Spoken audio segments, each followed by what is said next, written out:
আসসালামু আলাইকুম। আজ সোমবার ২৪ ফেব্রুয়ারি ২০২৫। স্বাগত প্রবাসী সিটি সৌদি বুলেটিনে, সাথে আছি আমি জাহিদুল ইসলাম রনি। শুরুতে জানাবো শিরোনাম।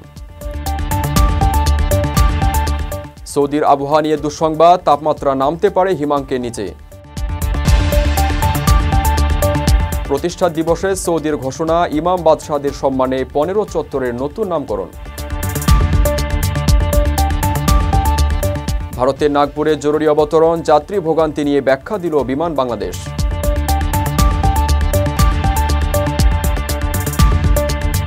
প্রবাসী আয় বেড়েছে ১৭.৫%, ২২ দিনে এলো $১৯৩ কোটি। দর্শক দেখছিলেন শিরোনাম, এবারে বিস্তারিত। প্রবাসীদের বিনিয়োগের শতভাগ নির্ভরযোগ্য প্রতিষ্ঠান প্রবাসীর সিটি লিমিটেড। এখানে বিনিয়োগ করে হালাল মুনাফা অর্জন করুন।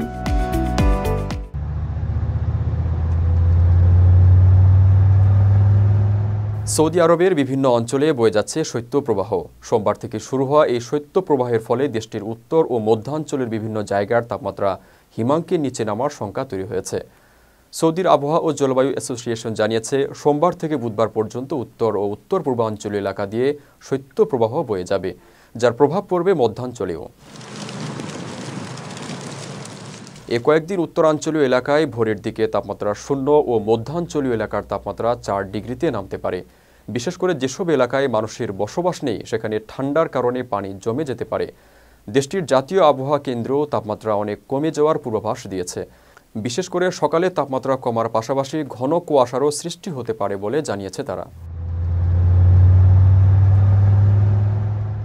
শক্তিশালী বাতাসের কারণে তাবুক, মদিনা ও মক্কার উপকূলীয় এলাকাগুলোই, সঙ্গে পূর্বাঞ্চলীয় প্রদেশ রিয়াদ, নাজরান সহ বিভিন্ন জায়গায় ধূলি ও বালু ঝড় হতে পারে। আবহাওয়াবিদরা বলেছেন, সৌদিতে বসন্তকাল শুরু হওয়ার আগে একটি শৈত্যপ্রবাহ দেখা দেয়। এই শৈত্যপ্রবাহ সেটিরই অংশ।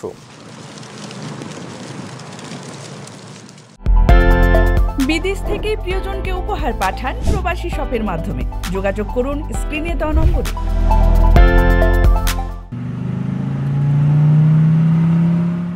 রিয়াদের 15টি চত্বরের নামকরণের নির্দেশ দিয়েছেন সৌদি আরবের বাদশাহ সালমান। চত্বরগুলোর নামকরণ করা হবে সৌদি রাষ্ট্রের প্রখ্যাত ইমাম ও বাদশাহদের নামে।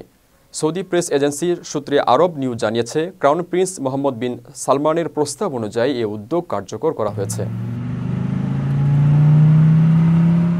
গত ৩ শতাব্দীরও বেশি সময় ধরে সৌদি আরবের প্রতিষ্ঠা, ঐক্য ও উন্নয়নে গুরুত্বপূর্ণ ভূমিকা পালন করা সৌদির শাসকদের উত্তরাধিকারকে সম্মান জানাতে এই পদক্ষেপ নেওয়া হয়েছে। এই নেতারা সৌদি আরবের সম্পদ রক্ষা, নিরাপত্তা নিশ্চিতকরণ এবং জনগণের সমৃদ্ধিতে অভূতপূর্ব অবদান রেখেছেন। সৌদি আরবের প্রতিষ্ঠা দিবস উদযাপনের অংশ হিসেবে তাদের প্রতি এই সম্মান জানানো হয়। রিয়াদের প্রধান সড়কগুলোর পাশে অবস্থিত এই চত্বরগুলোর নামকরণ যাদের নামে ব্যবহার করা হচ্ছে, তাদের মধ্যে রয়েছেন ইমাম মোহাম্মদ বিন সৌদ, ইমাম আব্দুল আজিজ বিন মোহাম্মদ, ইমাম সৌদ বিন আব্দুল আজিজ, ইমাম আবদুল্লাহ বিন সৌদ, ইমাম তুর্কি বিন আবদুল্লাহ, ইমাম ফয়সাল বিন তুর্কি, ইমাম আবদুল্লাহ বিন ফয়সাল এবং ইমাম আব্দুর রহমান বিন ফয়সাল।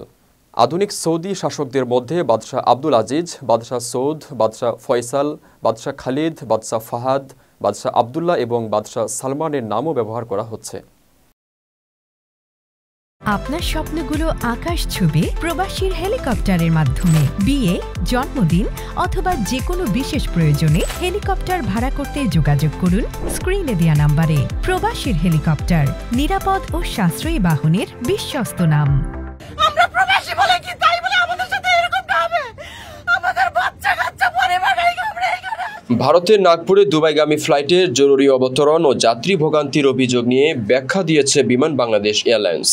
রোববার সন্ধ্যায় বিমানের জনসংযোগ শাখার মহাব্যবস্থাপক বসরা ইসলামের সই করা এক বিজ্ঞপ্তিতে বলা হয়, গত 19 ফেব্রুয়ারি বাংলাদেশ বিমানে ঢাকা দুবাই রুটে যাত্রাপথে ভারতের মহারাষ্ট্র প্রদেশের নাগপুর শহর পার হওয়ার সময় ক্যাপ্টেন পেছনের কার্গো কম্পার্টমেন্ট থেকে ককপিটে ফায়ার সতর্কীকরণ সংকেত পান। এ সময় যাত্রীদের নৈশভোজ পরিবেশন করা হচ্ছিল।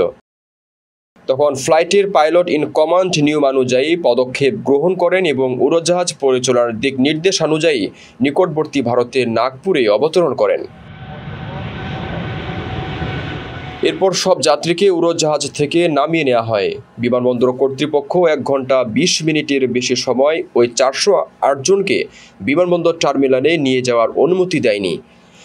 এ সময় পানি ও টয়লেট সুবিধার জন্য যাত্রীরা বারবার অনুরোধ করা সত্ত্বেও ভারতের নাগপুর বিমানবন্দর কর্তৃপক্ষ নিরাপত্তা অনুমতির আনুষ্ঠানিকতার প্রসঙ্গ তুলে দিতে বিরত থাকে। এতে করে বিশেষভাবে বৃদ্ধ ও নারী যাত্রীরা সবচেয়ে বেশি দুর্ভোগে পড়েন। পরবর্তীতে যাত্রীদের হোটেলে পাঠানোর জন্য অনুরোধ করা হলে ভারতীয় কর্তৃপক্ষ অস্থায়ী ল্যান্ডিং পারমিট দিতে অপারগতা প্রকাশ করে। এ কারণে বাধ্য হয়ে যাত্রীদের টার্মিনালেই থাকতে হয়।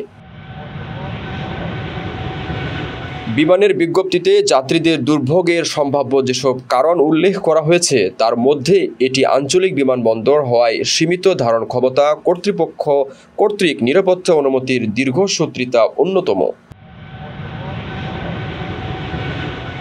রেমিটেন্স যোদ্ধাদের ঢাকায় বিশেষ ছাড়ে রেডি ফ্ল্যাট দিচ্ছে শতভাগ বিশ্বস্ত ও নির্ভরযোগ্য প্রতিষ্ঠান প্রবাসীর সিটি। ফেব্রুয়ারির 22 দিনে ব্যাংকিং চ্যানেলে বৈধভাবে প্রবাসীরা দেশে 192,99,40,000 মার্কিন ডলার পাঠিয়েছেন। দেশে মুদ্রায় যার পরিমাণ প্রায় 23,546 কোটি টাকা। এই হিসেবে ফেব্রুয়ারির 22 দিনে প্রতিদিন প্রবাসী আয় এলো 8,77,24,000 ডলার। বাংলাদেশ ব্যাংক হিসাব মতে ফেব্রুয়ারি মাসে আগের মাসগুলোর চেয়ে তুলনায় বেশি প্রবাসী আয় এসেছে। জানুয়ারিতে প্রতিদিন প্রবাসী দেশে পাঠিয়েছিলেন 7,48,41,000 ডলার। এর আগের বছরের ফেব্রুয়ারি মাসে প্রবাসীরা প্রতিদিন দেশে পাঠিয়েছিলেন 7,73,5,714 ডলার। প্রতিবেদনে আরও বলা হয় 1 ফেব্রুয়ারি রেমিটেন্স এসেছে 1,86,40,000 ডলার। 2 থেকে 8 ফেব্রুয়ারি দেশে এসেছে 65,23,20,000 ডলার রেমিটেন্স। 9 থেকে 15 ফেব্রুয়ারি পর্যন্ত দেশে এসেছে 64,35,80,000 ডলার এবং 16 থেকে 22 ফেব্রুয়ারি দেশে এসেছে 61,53,90,000 ডলার। দর্শক দেখছিলেন প্রবাসী সিটি সৌদি বুলেটিন। শেষ করার আগে শিরোনামগুলো জানিয়ে দিচ্ছি আরও একবার। সৌদির আবহাওয়া নিয়ে দুঃসংবাদ, তাপমাত্রা নামতে পারে হিমাঙ্কের নিচে। প্রতিষ্ঠা দিবসে সৌদির ঘোষণা, ইমাম বাদশাহদের সম্মানে 15 চত্বরের নতুন নামকরণ। ভারতের নাগপুরে জরুরি অবতরণ, যাত্রী ভোগান্তি নিয়ে ব্যাখ্যা দিল বিমান বাংলাদেশ।